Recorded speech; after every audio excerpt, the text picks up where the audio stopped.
Una de las figuras más sombrías y aterradoras en la profecía bíblica sobre la humanidad es la del Anticristo.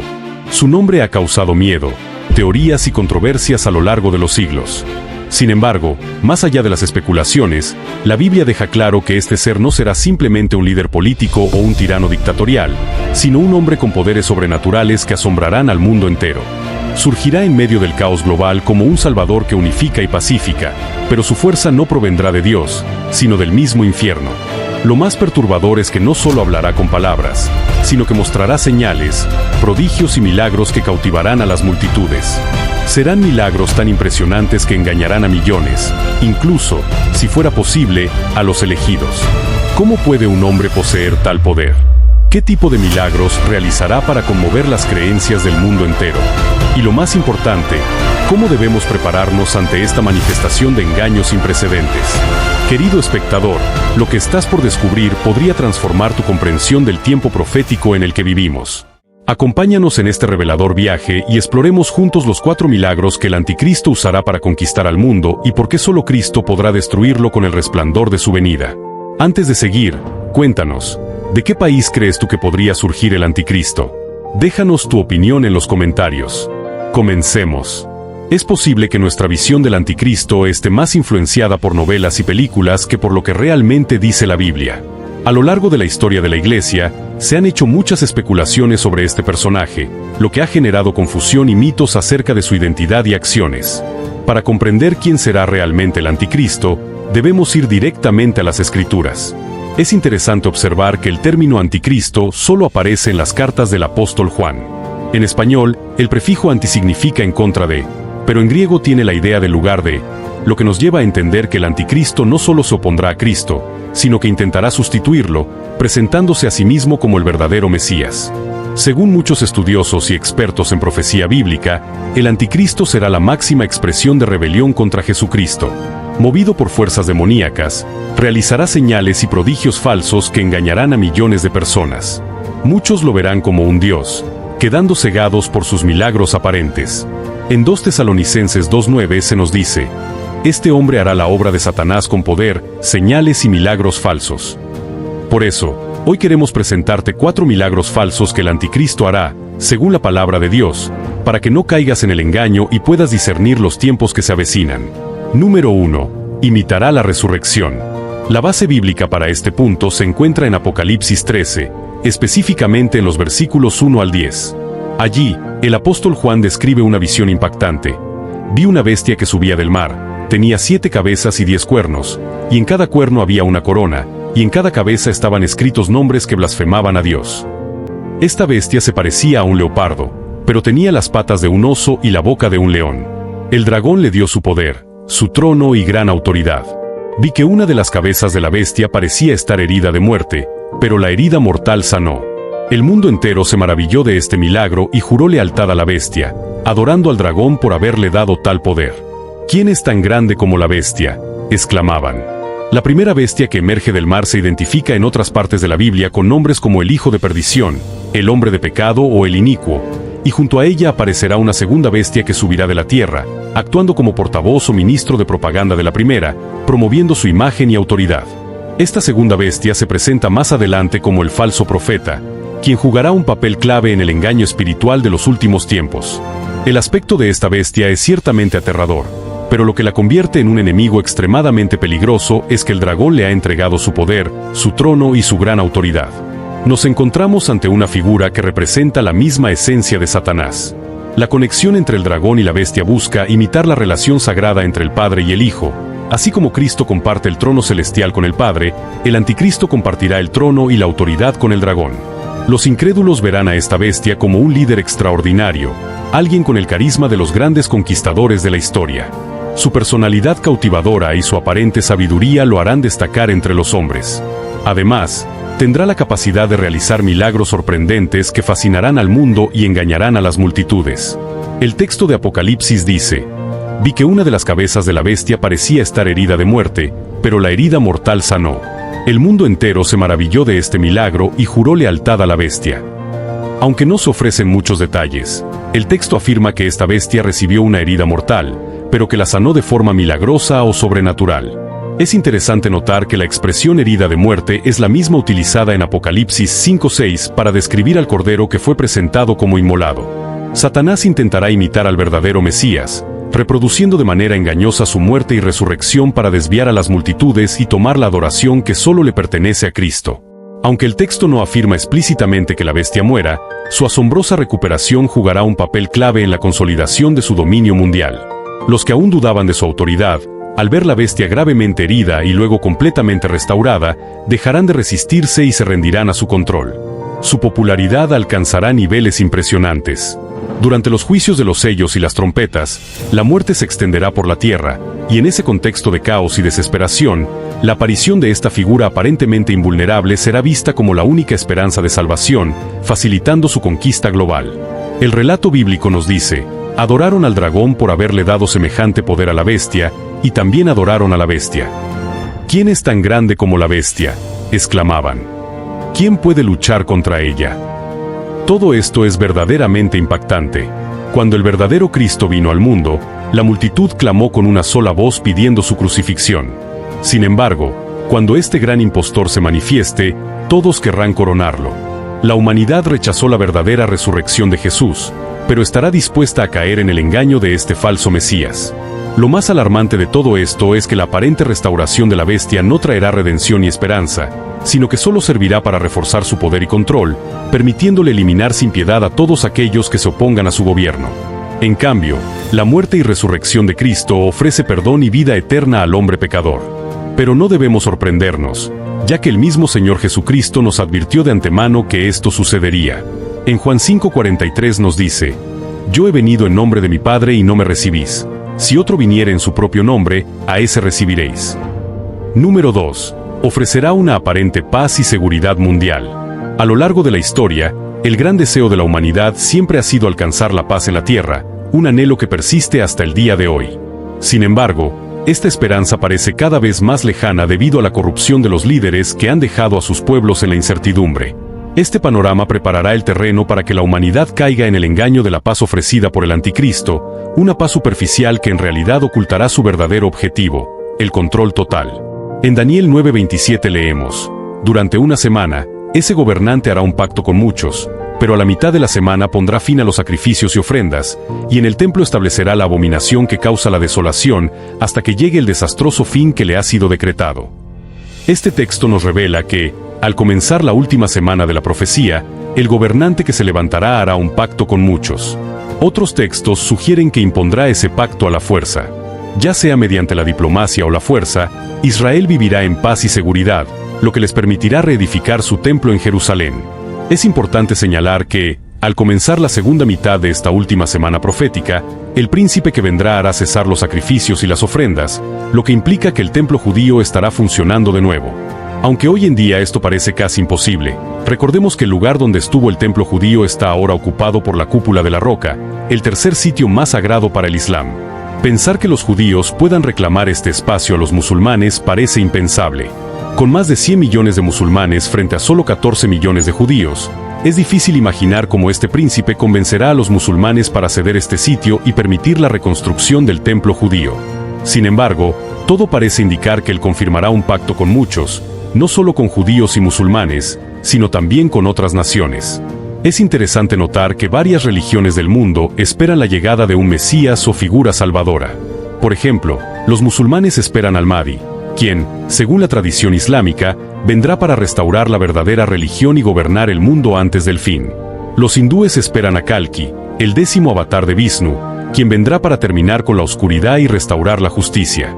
En el budismo, se espera la llegada de Maitreya, quien traerá una nueva era de sabiduría y paz. Los judíos también esperan a su Mesías, pero desde la perspectiva cristiana, ese Mesías será en realidad el anticristo, quien los engañará hábilmente. No solo los judíos serán seducidos, sino que el anticristo también logrará engañar a las demás religiones, presentándose como el cumplimiento de sus esperanzas mesiánicas y logrando una falsa paz mundial bajo su dominio. En Apocalipsis 13, 7-8 se nos dice: «Y se le dio autoridad para gobernar sobre todo pueblo, tribu, lengua y nación.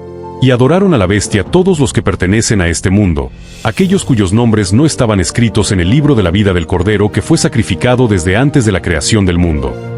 El anticristo se presentará como un gobernante mundial todopoderoso, unificando el panorama político global y haciendo creer a la humanidad que él tiene la capacidad de resolver los graves problemas del mundo actual.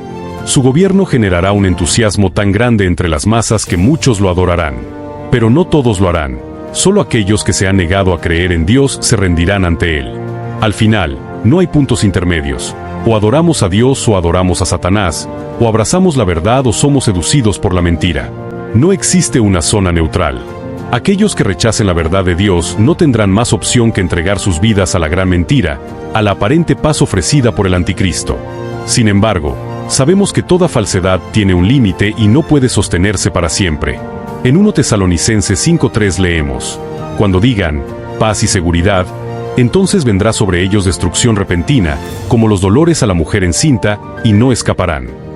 Para el mundo, será una sorpresa inesperada. Nadie anticipará un evento de tal magnitud. El Señor Jesús ya nos lo advirtió cuando dijo: mirad que nadie os engañe. La humanidad estará esperando con esperanza el inicio de una nueva era de paz. Lo que inicialmente podría parecer un milenio de prosperidad rápidamente se convertirá en una pesadilla, sumiendo a la humanidad en la gran tribulación, un periodo que incluirá la guerra más destructiva que el mundo haya conocido. Todo esto caerá sobre el mundo de manera repentina, como un ladrón que llega en la noche sin previo aviso ni escape. La paz aparente ofrecida por el anticristo será sustituida de inmediato por conflictos de una intensidad sin precedentes. Número 3. Hará descender fuego del cielo. Aunque este milagro se le atribuye al falso profeta, el libro de Apocalipsis deja claro que lo realiza en nombre del anticristo. Leamos Apocalipsis 13:14. Hacía grandes milagros, incluso que hacía descender fuego del cielo a la tierra delante de los hombres. Y con las señales que le fue permitido hacer en nombre de la primera bestia, engañó a todos los que habitan sobre la tierra.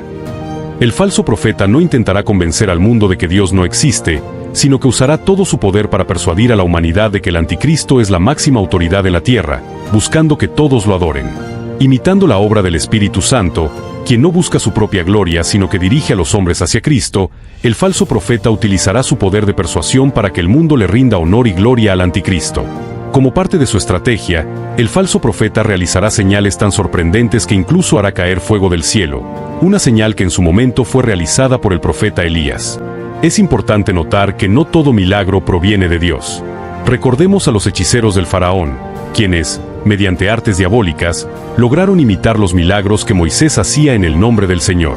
Esto nos debe poner en guardia, ya que así como aquellos hechiceros imitaron las señales de Moisés, el falso profeta hará lo mismo, reproduciendo milagros espectaculares como hacer descender fuego del cielo, engañando a un mundo que no está preparado para discernir la verdad. Este milagro recordará a muchos las señales de los 2 testigos, quienes también ministrarán durante este periodo, siendo perseguidos por el anticristo y su falso profeta. Para los incrédulos, este acto colocará al falso profeta al mismo nivel que el profeta Elías. Podríamos imaginarnos que el falso profeta diría que el Dios verdadero responda con fuego, y luego ejecutará su señal engañosa. Esto nos recuerda que existen 2 fuentes de poder sobrenatural, una a favor de Dios y la verdad, y otra que se opone a ambas. Un milagro en sí mismo no es prueba definitiva de que Dios está obrando. Desde tiempos antiguos, ha habido manifestaciones sobrenaturales malignas que corren paralelas a la obra de la gracia y la salvación divina. En su segunda carta a los Tesalonicenses, capítulo 2, versículo 9, el apóstol Pablo advierte que la manifestación del anticristo será acompañada de gran poder con señales y prodigios engañosos. Ese hombre vendrá a hacer la obra de Satanás, con poder, señales y milagros falsos. Este es el anticristo, el instrumento de Satanás, el inicuo que se manifestará a través de poder respaldado por todo tipo de milagros engañosos. La palabra griega utilizada para hechos poderosos es dunamis, que se refiere a un poder físico de origen sobrenatural, y se manifestará en numerosos milagros. Es probable que el anticristo incluso camine sobre las aguas o tenga dominio sobre el viento. Recordemos que, en el libro de Job, Satanás utilizó el viento para destruir a los hijos e hijas de Job, demostrando su capacidad para influir en las fuerzas naturales. La palabra señales hace referencia a demostraciones visibles que apelan al entendimiento humano. El anticristo realizará señales que impactarán tanto al mundo científico como a los ámbitos político y religioso. Muchos se preguntan, ¿cómo es posible que personas de diferentes niveles culturales puedan ser engañadas? Estimado oyente, aquellos que no se apoyen en un fundamento sólido caerán ante cualquier influencia. Quienes no estén firmemente arraigados en la palabra de Dios serán fácilmente arrastrados por todo tipo de señales milagrosas. El versículo 9 termina mencionando señales y prodigios engañosos. Estas maravillas causarán un impacto profundo en quienes las presencien. En esos días, el mundo entero hablará con admiración sobre el hombre de pecado, asombrado por todo lo que será capaz de hacer. ¿Y quiénes serán los que caigan en este engaño? Aquellos que no hayan creído ni obedecido al Evangelio. Al rechazar la verdad, quedarán vulnerables a la mentira. A la luz de esto, el énfasis excesivo en las señales y maravillas dentro del cristianismo debería hacernos reflexionar. Algunos creen que puede saber dónde está Dios y su poder por medio de los milagros y las señales, pero pensar de esa manera abre la puerta al engaño. Hace algunos años, se celebró una conferencia interdenominacional con un lema escrito en un gran estandarte que decía: Unidad bajo señales y maravillas. Esa es una unidad en la que fácilmente podrían unirse Satanás, el anticristo y el falso profeta. Las señales y maravillas pueden manifestarse entre los cristianos, pero las verdaderas evidencias de la obra de Dios son el amor genuino y la verdad. Número 4. Dará vida a una imagen. El falso profeta logrará que una imagen del anticristo hable y dé órdenes, creando la falsa impresión de que tiene vida propia, engañando al mundo para que la adore. Leamos en Apocalipsis 13, 14-15. Con los milagros que se le permitió hacer en nombre de la primera bestia, engañó a todos los que pertenecen a este mundo. Les ordenó que hicieran una gran estatua de la primera bestia, la que estaba herida de muerte, y después volvió a la vida. Luego se le permitió dar vida a esa estatua para que pudiera hablar. Entonces la estatua de la bestia ordenó que todo el que se negara a adorarla debía morir. Uno de los milagros más impactantes que realizará el falso profeta será dar vida a la imagen del anticristo, permitiendo que hable. Sabemos que otorgar aliento de vida es un atributo exclusivo del Dios creador, pero aquí vemos al falso profeta intentando imitar este poder divino con un prodigio nunca antes visto en la historia humana. Sin embargo, lo que produce no es un ser humano, sino una grotesca falsificación diabólica. Esta imagen no solo hablará, sino que también dictará la condena de muerte a todos los que se nieguen a adorarlo. Será un ídolo completamente diferente a cualquier otro conocido en la historia. A lo largo de los siglos, las imágenes de culto han tenido boca, pero no podían hablar. Esta, en cambio, engañará a la humanidad con una capacidad sin precedentes. Aunque pueda parecer extraño que el mundo entero rinda culto a la imagen de un hombre, los ejemplos históricos de los regímenes totalitarios del siglo XX lo hacen más comprensible. Basta con recordar la Unión Soviética o la China comunista, donde las imágenes de líderes como Stalin o Mao aparecían por todas partes y eran objeto de una veneración casi religiosa. Este mismo patrón alcanzará su máxima manifestación en la figura del anticristo. Esta imagen idolátrica es lo que Jesús, el profeta Daniel y el apóstol Pablo identificaron como la abominación desoladora, que será colocada en el lugar santo del templo reconstruido en Jerusalén, marcando un acto de idolatría sin precedentes. Se le denomina abominación porque representa una ofensa extrema contra Dios, y desoladora porque traerá consigo el juicio divino, manifestado a través de los sellos, las trompetas y las copas descritas en el libro de Apocalipsis. Estimado oyente, el inicuo, el hombre de pecado, es decir, el anticristo, será un gobernante mundial absoluto. Ninguna fuerza terrenal podrá enfrentarse a él ni detener su avance, solo la gloriosa venida de Cristo pondrá fin a su dominio. Así como el pueblo de Israel en Egipto se encontraba indefenso y sin esperanza hasta que Dios intervino para liberarlo, de la misma manera, durante la gran tribulación, los creyentes estarán bajo la opresión del anticristo hasta que el Señor Jesús regrese para establecer su reino sobre la tierra. En 2 Tesalonicenses 2:8 leemos: Entonces el inicuo será revelado, a quien el Señor Jesús matará con el aliento de su boca y destruirá con el resplandor de su venida. La palabra de Dios es como una espada de doble filo que procede de su boca y será ella la que consuma al anticristo. Fue la palabra de Dios la que creó este universo. Todo lo que Dios tuvo que hacer fue hablar. Como vemos en Génesis 1:3, dijo Dios: sea la luz, y fue la luz. El Señor Jesús es la palabra viva de Dios. Hoy tenemos la Biblia, que es la palabra escrita de Dios, y la palabra escrita nos habla de la palabra viviente, que está viva y es poderosa. Cuando el Señor Jesús regrese, Él vendrá como la palabra viva de Dios. El versículo 8 de este capítulo concluye hablando del anticristo, diciendo que será destruido con el resplandor de la venida del Señor. La palabra resplandor aquí traduce el término griego epifaneia, del cual proviene nuestra palabra epifanía, y que describe el brillo y la gloria que acompañarán su aparición. Cuando el Señor Jesús vino por primera vez a Belén, esa fue su primera epifanía. El apóstol Pablo usa precisamente esa palabra en Tito 2:11, donde dice, porque la gracia de Dios se ha manifestado para salvación a todos los hombres. Esa fue la aparición misericordiosa de su primera venida. Cuando Cristo regrese nuevamente, será otra epifanía, pero esta vez será gloriosa y majestuosa. Primero, Él arrebatará a su iglesia, apartándola de este mundo, y luego regresará a la tierra para establecer su reino. Podemos entenderlo así. Su primera venida tuvo dos momentos. El primero fue cuando nació en Belén como un niño, y el segundo, cuando comenzó su ministerio público alrededor de los 30 años, entrando al templo y purificándolo. De manera similar, su segunda venida también tendrá dos fases. Primero reunirá a su iglesia en el aire, y después descenderá a la tierra como rey para reinar. En ese glorioso regreso, el anticristo será destruido con el resplandor de su venida, el brillo incomparable de la manifestación del Hijo de Dios. Y así llegamos al final de este video. Esperamos de todo corazón que haya sido de gran bendición para tu vida. Te invitamos a suscribirte al canal, darle me gusta a este video y compartirlo con tus amigos. De esta manera, estarás apoyando este ministerio y ayudando a que más personas sean edificadas. Dios te bendiga.